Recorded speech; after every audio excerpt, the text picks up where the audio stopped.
Quick question for you before we begin today's podcast. Have you ever overreacted or something was building so much that then you ended up snapping, erupting, threatening consequences with your kids, and then later wondered, why did I react like that? Most parents in those moments think they go from 0 to 10. They think they go from calm to losing it. But here's what I've learned as a psychotherapist and a mother of four. You're probably not starting from zero. If you grew up in a home where you had to scan the room, scan people's mood, watch out for somebody's tone, the turn of a head, the closing of a door, your baseline becomes hypervigilance. So you're not actually starting from zero. And that conditioning, that training of your nervous system doesn't just switch off when you grow up. Your nervous system is still running on that old programming and it's showing up now with your own kids. I built a quiz. It's called Are You Really Going From 0 to 10? And it will show you something that most people never actually check. Your actual starting point, your actual number, your actual baseline. This isn't about finding out something that's wrong with you. It's about finally seeing what you're carrying before your day begins. It's linked in the show notes, so you'll find it on my website, katiemckenna.ie. I would love to hear your feedback because most people are really surprised by the answer. Hello and welcome back to another episode on Beyond Survival. Today is another solo episode on the back of doing the last two episodes on fear, obligation and guilt and connecting that to the critical voice. So the fear is the fear of rejection, abandonment, shame, not being good enough, that not good enough wound. The obligation is to meet somebody else's needs above your own. Right, that impulse, that compulsion, that like knee-jerk reaction that I just have to do that thing. So if my boss asks me to do something, my friend, or not even if they ask me, if I just see them struggling, like if I know that they need something, I just feel the sense of obligation to do it. I can't ever say no. And I can't say no because I can't tolerate the guilt that I'm going to be left with if I prioritize myself in any way or meet my needs and don't meet theirs first. And so this brings me on then to talk about the difference between guilt and shame. At the end of the last episode, I was talking about being able to tolerate that guilt in your body. And there's a difference between healthy guilt that when we've done something wrong, to when somebody is weaponizing our guilt, right, manipulating us and making us feel guilty when we haven't done something wrong, and then being able to separate that out and identify shame. And so I'm going to start with reading a piece from the book that I co-wrote, You're Not the Parent, to illustrate this. If someone told Rebecca that she'd made a mistake or hurt someone, she would apologise before even giving it a thought, because she believed to her core that they must have been right if they thought they were. There wasn't even a moment for critical thinking or reflection. She automatically assumed that she was in the wrong just because the other person said so. It's my fault they treat me that way. I really am quite annoying and loud. I can't blame them for not liking it. Another example with Jane. When starting therapy, Jane said, I want to fix me so I can be a better daughter to my mother and we can have a better relationship. I'm so oversensitive and react so badly when I know she just wants to help. Jane never considered her mother was the problem. And another one here with Rebecca. When Rebecca's boss gave her unclear instructions, instead of holding him accountable and asking for clarification, she apologised for misunderstanding and even gave him space to blame her by saying, I know I'm being a bit stupid, but I don't understand what you asked me to do. Instead of, please could you clarify what you're asking me to do? She felt she couldn't ask him directly because she thought that would make her look rude or mean. In these examples, we're seeing the fear, obligation and guilt still playing out in real time now that these are adults. And the way I describe this is, I love Gabor Mate's when he talks about that there's two fundamental needs that the child have. The need for autonomy and the need for attachment. And the need for attachment will always override the need for autonomy. And what that means is that children will always protect their attachment relationship to their parent above all else. They will sacrifice everything they can to maintain it, even themselves. If there's a problem in the relationship, the child would rather believe that they're the one that's making the mistakes and they're the one who isn't good enough. And they do this because if they're the problem, they can fix it. And there's hope in that, and that they'll be able to have a good relationship with their parent. So if someone mistreats or abuses them in adulthood, they believe that it is their fault, that they're their problem, not the abuser. And it's a coping mechanism. It's called the moral defense, and it protects relationships with attachment figures, right? By blaming the self. And this is something then that the child carries into adulthood and always assumes blame, that I must be wrong. If anything happens, if somebody's upset, I must have done something wrong. And that's because the narcissistic parent weaponizes this moral defense in childhood. So if any of you have kids, or if you see maybe nieces or nephews or friends, if you are close with them, you might hear your child or someone else's say to you, are you mad at me? Yeah. So if you're the mother, Mom, are you mad at me? So I have 4 kids, and this can be terrifying for the adult child of a narcissist who is now a parent themselves, when their child comes to them and says, Mom, are you mad at me? Because there's such a fear, or there can be such a fear for the adult child of the narcissist who hears that, because they assume and can project onto the child that, oh my God, that must be your experience, the experience that I was having as a child, that I was terrified of my mother or father. Are you mad at me? And I want to speak on this because it's really important that you know, if you don't know it already, that every child has the moral defense. Right? Think of this, that a child is in a very healthy way egocentric, right? And their relationship with their parent is so important. And so if the mother or father is upset, the child will assume that there's something wrong, that they did something. Yeah, they won't, their critical brain isn't fully developed. So they won't be able to think that, oh, maybe Mom's worried about work or money or relationships or time or health or all these things. They will assume that responsibility and that there's something wrong, and they will ask you, did I do something? And in that, you're also hearing their need, right? Their need for reassurance, maybe their need for connection, or their need for boundaries or limits. But it's very normal. I really want to reassure you that if you are the parent and you are hearing your child go, Mom, are you mad with me? Dad, are you mad with me? The fact that they are saying this to you in no way means that you are being abusive, that you are like your narcissistic parent, that they are growing up in fear. It is natural that they are going to have what's called the moral defense, and they ask you this question. What is very different between a good enough parent, and I always say a good enough parent because there's no such thing as perfect parenting, and if anybody tells you that there is, run a mile. There's no such thing as perfect parenting. So if you are a good enough parent, or if you are a healthy enough parent, what happens is those situations is that you are able to reassure your child and hold limits. So let's say it is something else, right? And you are distracted or annoyed or sad or even upset. This is the point where you can hold a boundary and a limit, right? But you're acknowledging to your child saying, oh no, Pat, I'm not mad at you. I just have loads going on, and, you know, I'm going to talk to Daddy later on, or I'm going to talk to a friend, but I just have a lot on my mind. But no, I'm not mad at you at all. Yeah. So you're reassuring, and you can reconnect to the child in that way. You can also ask the child, like, why do you think that? And offer reassurance. But the child will be able to pick up on, you know, body language, on tone, on, they know you. That also doesn't mean that they're hypervigilant, right? It is this thing playing out called the moral defense.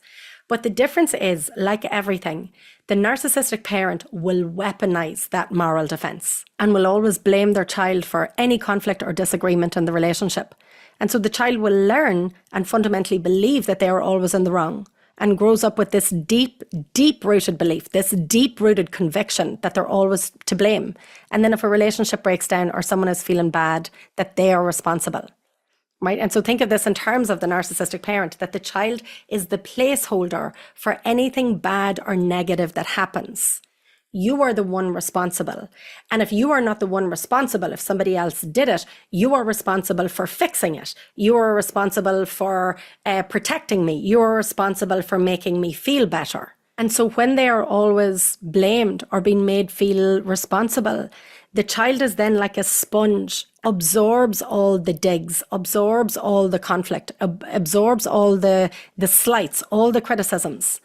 And so this is why you will often hear somebody say, or maybe you've even said yourself this, you know, if you make a mistake, or if you do something wrong, or if you want to say no to somebody else, and you're really criticizing yourself that this makes you a terrible person, and, you know, you don't deserve any kindness or compassion, or you don't deserve any help. And somebody says, well, what if this was your friend? Yeah. So they're challenging here, right? This is the cognitive dissonance. They're challenging it. And so you might say, no, it's okay for them. Yeah, I would never treat anybody or say to somebody else the things that I say to myself. I would never do that. I would never think somebody is a terrible person if they share with me, like if a good friend of mine, if they share with me their struggles and that they're upset. Yeah, no, I want to be there to offer them support and help and listen to them with compassion and empathy. But if I do it, oh my God, if I sat down over lunch and shared with a friend what I was struggling with, no, I couldn't do that because that makes me a terrible person. That means that I'm burdening the other person. That means that I'm making them feel responsible for me. That means I'm centering me, right? And I asked them and I'm like, who does that sound like? And it's like, oh yeah, that sounds like the narcissist, always making it about me and making other people feel responsible and guilty. And this can be the start of being able to separate out what's happening, to be able to see the difference. But this is only one part because this is only happening intellectually. That I can see that I would never treat the other person this way or think those things of them. But then what's happening with me that I can't feel that with me? And so if we're looking, well, what are you offering the other person if that's your friend? Yeah, how are you feeling towards them? I like them. Yeah, I love them. I'm offering them compassion, empathy, kindness. Like they are enough just as they are. They don't have to do anything to prove it to me. Like I just want to be in their company. And so then we put it back to you. Well, what do you believe about yourself? Yeah. And often there's such contempt and disgust. It's not even that I just don't like myself. It's that I'm not good enough. I'm a horrible person. I'm awful deep down. Like if you knew the truth, if you actually knew that I wanted to say no, or I didn't want to do these things, or I was really selfish and wanted to prioritize myself, yeah, you wouldn't love me. You wouldn't want to be with me. So I have to hide all these parts of myself. And I want to say to you that that isn't true. You had to hide those parts of yourself with your narcissistic parent because it was so unsafe for you to show any of these parts to yourself. But it is actually these things that make you human. Yeah, and it's the humanness that connects us. Think of it this way. If your friend never had a problem, if everything was fine and they never shared their vulnerabilities, never shared their mistakes, never shared the things they were struggling with, never shared the thing that they were excited with. Yeah. I'm wondering how much more of a gulf might there be in the relationship? And what is it actually that brings that connection to you and the friend? Often what can happen is if you are brought up as the parentified child, right, whether that's instrumentally or emotionally, that you have been trained and conditioned to center somebody else and their pain. And so you can be a wonderful friend to somebody else, but do you allow that person in to your circle? Do you show them your vulnerability? Or is there this shame that if you did, you are a bad person? And that's what's going to bring me now to the difference between guilt and shame. Guilt is specific. So guilt is usually one thing. Guilt is I did something bad, and shame is I am bad. So let me break that down a little bit more. So guilt usually focuses on a single concrete action or behavior, right? So let's say as a parent, if I feel guilty over shouting, right? I shouted and that is one action and behavior. Yeah, this is a thing that I did. If I said that I would go somewhere and then I wanted to say no, that I don't want to go to that thing, that is a behavior. I'm either changing my mind and pulling out of something I already committed to, or I'm saying no in the first place, right? So if I'm prioritizing my own needs and wants in that minute, no, I'd rather not go. I don't want to. Yeah. So guilt, if I'm feeling guilty, is specific on that one specific thing. And if I do something wrong, guilt is healthy as in that it's reparative. Yeah, that it wants me to repair. So it motivates us to either apologize, fix the mistake, or reconnect. So if this was a friend's something important and that I had said that I would go to, and now something's happening and I can't go, I'm going to feel guilty because maybe especially if I really want to go and I'm going to let the person down and they're going to be disappointed. So I'm going to want to apologize for that. I'm really sorry that I said I was going to go and I'm not going to be able to. And I know you're going to be, disappointed, and I'm going to acknowledge it. If I shout at my kids, the guilt is going to make me be specific to be able to acknowledge that, right? I'm going to apologize. I'm really sorry for shouting. Was that scary? Were you scared of mommy when I shouted? Yeah, I bet you were.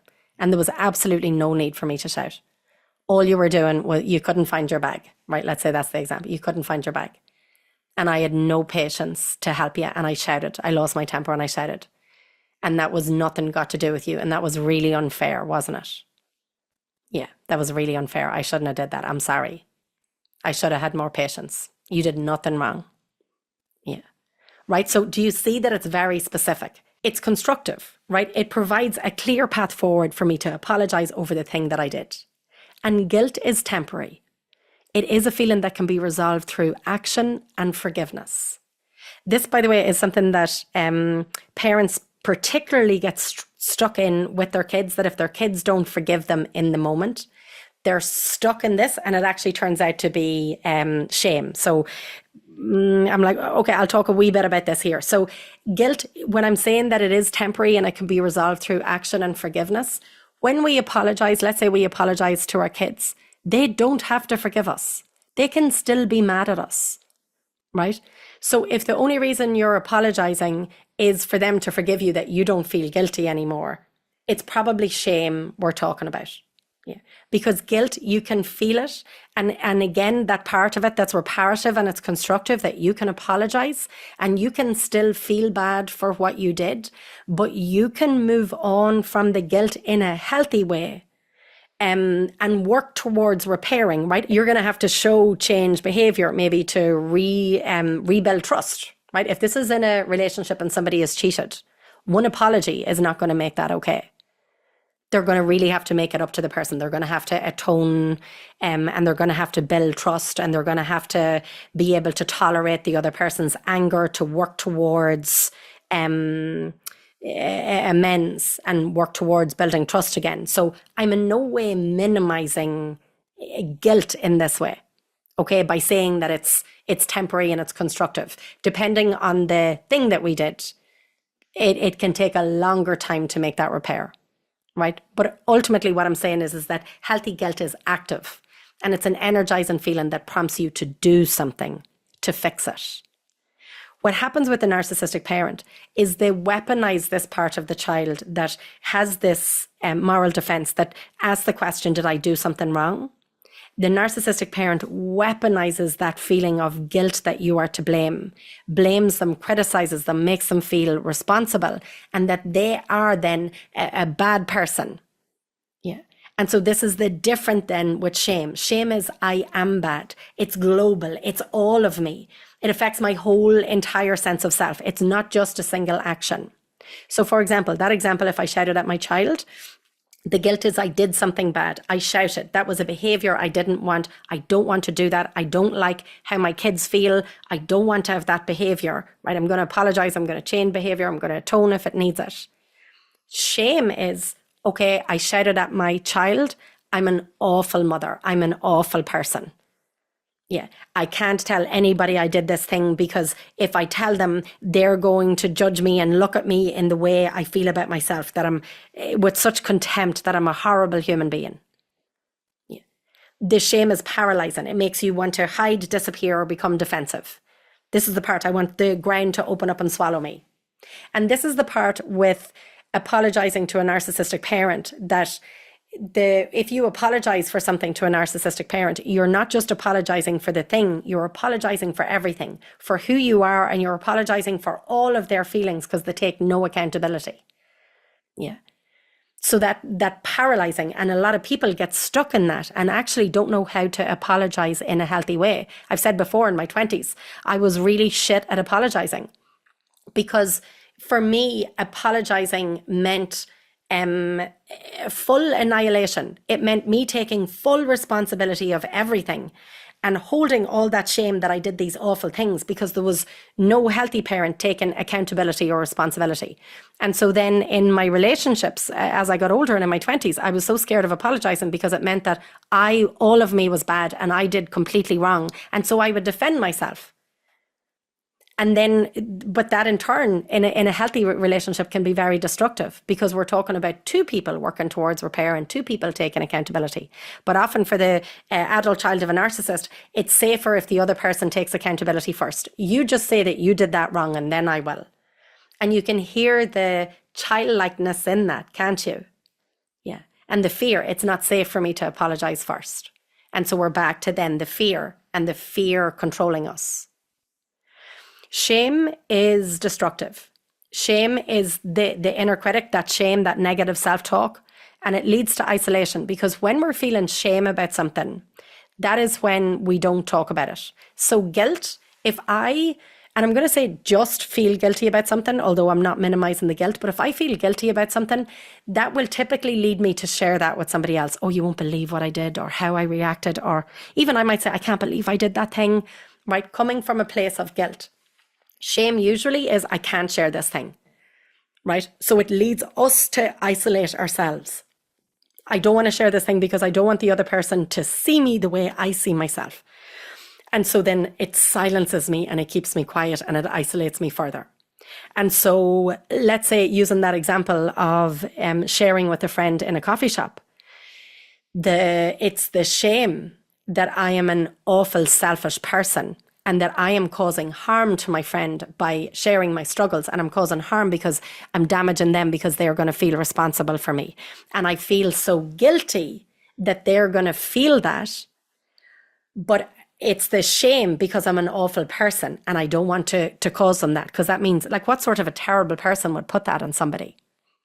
Yeah. And so that's the shame. And shame, as opposed to guilt that's temporary, shame feels permanent. Yeah, it's like we feel it at our core. It's an unchangeable fact about who we are. So think again about the ocean when I was talking about that shame down the dark, black, cold, muddy, murky sort of bottom of the ocean.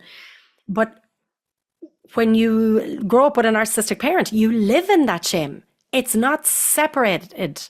You're never seen for who you are, right? Only for what you can give to them. So you're not celebrated in your own right, in your own light. And so you're brought up in shame that you can't separate it out, that you just believe that this is who you are. Fundamentally flawed, that there's something wrong with you, that it's always your fault. And it's heavy and it's draining and it can make you want to shut down. Yeah. So shame is us in our totality. This is who I am. And so now, if my boss is asking me to do something, right, and I want to say no, and I feel guilty because maybe they're going to have to work late, or I feel guilty because that's going to put them under stress, right? You can hear the guilt in that because I have empathy and compassion for them. But does that mean that I am a bad person? Does that mean that I am a horrible human being? And this is where we go to separate and say, if your friend did that, if they were asked to work late or work over the weekend, does that mean you're a bad person? And this is where clearly we can be like, no, they're not a bad person if they do that. But it's different for me because I already believe, or there's still a part of me that believes those things about me, that I am this awful, mean, cruel, selfish, thoughtless, vindictive, manipulative. That's a big one that comes up. Manipulative person. And I've only manipulated them into liking me. Yeah. That is a lie the narcissistic parent told you. That is not true. You are good and you are kind. And you can have your own preferences and wants and prioritize yourself. And that does not mean that you are a bad person. But it is this part that the narcissistic parent convinced you that was true. It is then this lens that you view other people, that you are scared that they will view you this way. And so then we're back into the fear, into the survival response. I want to talk then about the difference between healthy guilt and then when guilt is weaponized against you. And so let's use that example of you telling your boss, no, I can't work late tonight, or I have to, I can't do the thing over the weekend, and not explaining, right? Because the fear, the adrenaline to over explain, to justify. And so here is going to highlight the other person's behavior. What do they turn around and say to you now? Right? Because if somebody in that moment is like, oh, right, okay, I'll have to figure something else out, right? That's okay. They're dealing like with a stressful situation in the moment. But are they going to punish you afterwards? Are they going to not speak to you next Monday or Tuesday? Are they going to start spreading rumors about you like a smear campaign? Are they going to hold this against you? Are they going to start shouting at you and blaming you and criticizing you and threatening you? Yeah. All these behaviors are highlighting a threat. And if that is really happening, this is showing an abusive work environment. And I would ask you to really look at your options to see what else is available in order to free yourself from this situation. One of the advices that people can say is go to HR. Yes, if there's a healthy HR group or area within the organization, or are you going to be scapegoated and isolated further? So what supports do you need in helping you to be able to stay safe, in being able to say no in this situation and still not be somebody's emotional punching bag if they're upset? How can you protect yourself in this? And the protection is often from not being mired and sucked down into the shame that this is true and that you are a bad person. This is you being able to see the difference between somebody else that is being abusive and harmful in that moment and being able to extrapolate yourself from that situation. So if this is saying no to them over email rather than being in front of them because you're going to be criticized and attacked. And ideally, I mean, it's very easy for me or somebody to say, get a new job. But I understand in this climate that isn't easy and that you have bills to pay. And so there can be a long period that you have to be able to manage this before you're able to free yourself from it. And so the managing is that how can I say no and still protect myself? Where can I have support systems in place outside of work that I can talk to, and so that I don't get sucked into this shame, especially if I've grown up with a narcissistic parent, because this is why adult children of narcissistic parents are so vulnerable to manipulation. It is because of the shame, because they have grown up in it. And that's just a fundamental belief that I am this thing. I am inherently bad. And so it's really important to be able to recognize shame. And if you've grown up with this, again, you can think that this is just who I am and not even be able to separate out the inner critic and the emotion shame. So I talked about the emotion being heavy. I just want the ground to open up and swallow me. Typically, we can't meet somebody's eye. We don't want to look at them. Our eye is down. We're trying to make ourselves small. And the thoughts and statements or narratives that we can have is, I should do more. I just need to try harder. I'm a failure. I should give up. I don't deserve love just as I am. I should be over this by now. No one will like me if I don't constantly give and perform. I'm fat and ugly. I never measure up. I need to be the best or give up. Average is unacceptable. I'll never succeed. I'm lazy. Things don't go as planned because I am useless and a failure. I don't want to start a new project unless I am sure of success.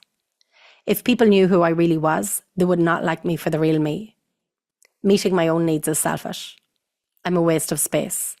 I'm useless. I'm crazy. How familiar is it for you hearing those words? And I wonder, are you surprised in me being able to list and identify them? That list that is from the book that I co-wrote, You're Not the Problem. And I think it's so important to be able to identify it, because that language that I'm pathetic, I'm useless, I'm not good enough. Yeah, I'm a burden, I'm unlovable, I'm horrible. I'm thoughtless, I'm inconsiderate, all those things. In particular, those heavier ones, useless, not good enough, pathetic. People don't like me, they tolerate me. And that's because that's exactly what the narcissist both said to you explicitly and implicitly. I have to tolerate you. I don't celebrate you for you. There's no pride for you being a separate individual and to encourage you to have your own wants, needs, preferences, boundaries. Your no will be annihilated. I will take everything personally. And if I take everything personally, you just having your own want or preferences, if I take that personally and not take any accountability, this is where absolute deflection and projection comes, and I'm going to blame the child. So of course you think that way. This is where I say the child doesn't stand a chance to have a healthy sense of self.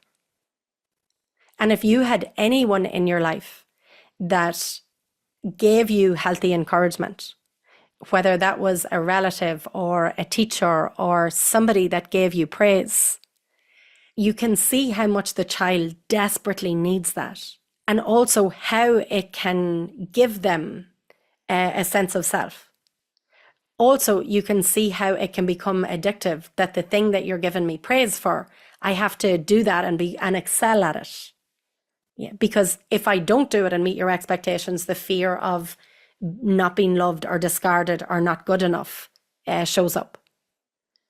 It also shows how children of narcissistic parents and coming from narcissistic systems are so vulnerable to abuse and are so vulnerable to being groomed. And being groomed as a child, or also being groomed by abuse in romantic relationships, then by love bombing, because grooming is the same. It starts with love bombing. And so for a child that has grown up in being completely neglected, right, emotional neglect, and now somebody is praising them and telling them that they're good and wonderful and that they like being with them, and you're so mature for your age, and I like spending time with you, and, come with me and I'm going to buy you this thing or do this thing and come to my house and sit on my knee. You can see how the child can be so desperate for that love and affection and be so vulnerable to that abuse because they've never had their no, they've never been allowed to say it. They don't have any safety, any safe person to be able to describe what's happening because there's no safety. And when I say they have no safety, it means that they are so used to living in fear and terror that then this moment can be so normalized because this is my normal level of fear and terror. I know no difference. And again, they can blame and shame themselves for not having a different reaction rather than being able to see it for what it is, and that this was abuse and that they were groomed and that they never done anything wrong and that they didn't deserve it, and that this is somebody that is abusing their power and causing harm.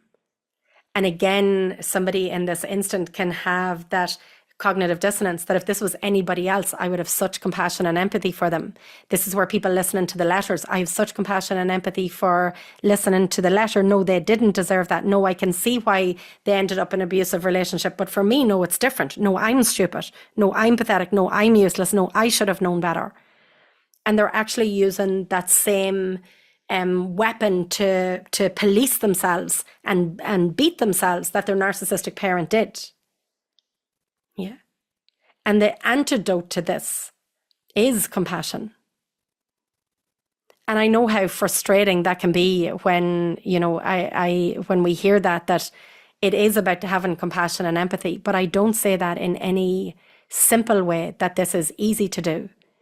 Because when you have been brought up in shame that you are bad, that you are wrong, this takes time to be able to, one, recognize it as abuse, and then be able to have compassion for the younger self instead of blame.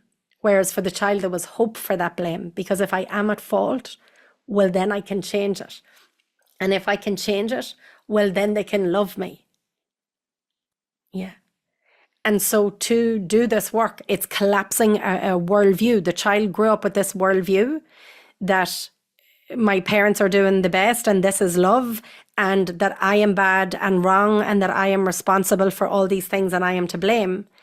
And so it's this complete worldview that is shifting or collapsing to view the parent and to see the harm that they are doing as abuse, which it is.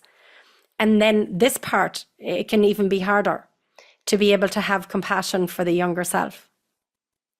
And because this can be overwhelming when you start to do this work and no longer suppress these feelings from what we felt as a child.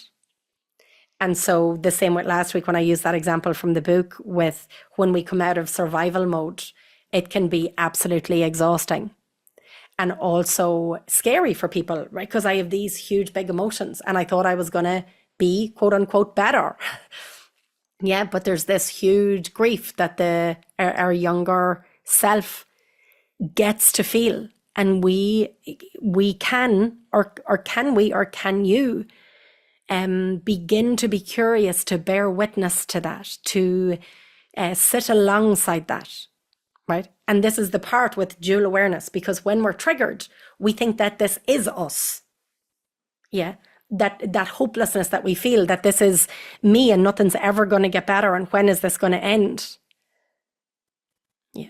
And it can be really hard to be able to have that dual awareness and that like one foot in the past and one in the present, because when we're triggered, the past takes over our present. We're responding from that place. And so that's why it's so important to be able to recognize what's happening. And I always talk about this, that it's so important to have this awareness, to have language, to be able to identify, even hear our emotions. So to be able to identify the fear, right? When I feel obligated to do something, and then hear the guilt, the difference between guilt and shame. And then the difference for me to be able to go internal and actually question myself and say, did I do a bad thing? So let's say from the narcissistic parent, if you're going on holidays and you don't invite them, if you spend money on yourself, if you say no to something, if you share a different thought or opinion, have you actually done anything wrong? Or is this somebody that is weaponizing your guilt against you in order for them to get their own way? And this is where healthy relationships can become so important, because the narcissistic family system can confirm this in the same way the enabling parent does. Oh, just do the thing. It's just easier. Just go along with it. Don't rock the boat. Just keep the peace. Just apologize. And can confirm this belief that you've actually done something wrong and it's your responsibility. Whereas this is where healthy relationships really, really matter. And it's somebody else saying, no, wait a minute, what? You didn't do anything there. You didn't do anything wrong. And this puts a crack in the brainwashing that you are to blame. And if we're lucky enough, we can have these relationships and friendships. But when we are in the narcissistic family system, for a lot of people, they're surrounded by people that confirm this narrative. And that is where therapy can be a huge help. I also understand that there's a cost in that and not everybody can afford that. But this is where it is important to reach out to your local services. Again, when I'm talking about domestic abuse, because if you're living with somebody and dealing with this, this is domestic violence. This is where there's phone numbers, the Samaritans, that you get to talk and share and build your voice. Because it's important that you get to be heard, because this part can be so confusing, because you will struggle to trust your emotions. Back in season, what was it? Was it season 5? I did an episode where I talk about this. One of the most devastating things that a narcissistic parent does is takes the trust away from somebody. And so even go back and listen to that. I talked about 4 ways that you can begin to build your trust and separate out what's happening. One of them was confusion, to trust the confusion. If you're confused in a relationship, the confusion is the point. You're not crazy. You make sense. If something is confusing, if you go back to somebody and ask them to clarify, right? Because sometimes we can be confused. You know, if I ask somebody to do something, it mightn't make sense. And so if somebody asks and come back for me to clarify, I can say, oh, yeah, I can see why you were confused. Yeah, that didn't make sense, or I was wrong, or I gave you the wrong information. You should leave not being confused anymore. You should leave with clarity. But if you leave somebody repeatedly confused when you bring something to them, there's a dynamic happening in this relationship that's really important for you to question, right? Because you're not getting any clarity. In fact, if you're making yourself more confused and feeling like you're crazy, I would really ask you to question whether this relationship is healthy. And I would really ask you to look at somebody maybe weaponizing their power and how it's abusive. And is there a double standard in the relationship here? And all of those things that we're talking about with coercive control and abuse. Because these are all ways that if you go back to a narcissistic person, that they can entrap you further with more guilt and shame and confusion. So it's really important that you are, or begin to be able to trust yourself. Trust the confusion. I am confused. The confusion is the point. Trust the feeling, I'm not happy about this. Trust that part of yourself that thinks this is unfair. Yeah. A lot of people struggle with that feeling that if this is unfair, that if you're blaming me with something that I didn't do, because it feels very childlike, right? That's not fair. But some things aren't fair, and trust that, because when something is unfair or wrong or unjust, this is where our healthy anger comes in. And so trust that if you're feeling that this is unfair, that I'm being unfairly blamed here. And again, am I able to bring that to somebody and we have a conversation where I feel heard and there's clarification? Or am I getting more confused? Is it just like word salad? Are they just talking about loads of other things? And so all of this brings you back to yourself, to your own emotions, to your own feelings. And your feelings are valid and they are not lying. You're feeling exactly as you're supposed to be feeling. It is important to check whether somebody is weaponizing those feelings against you.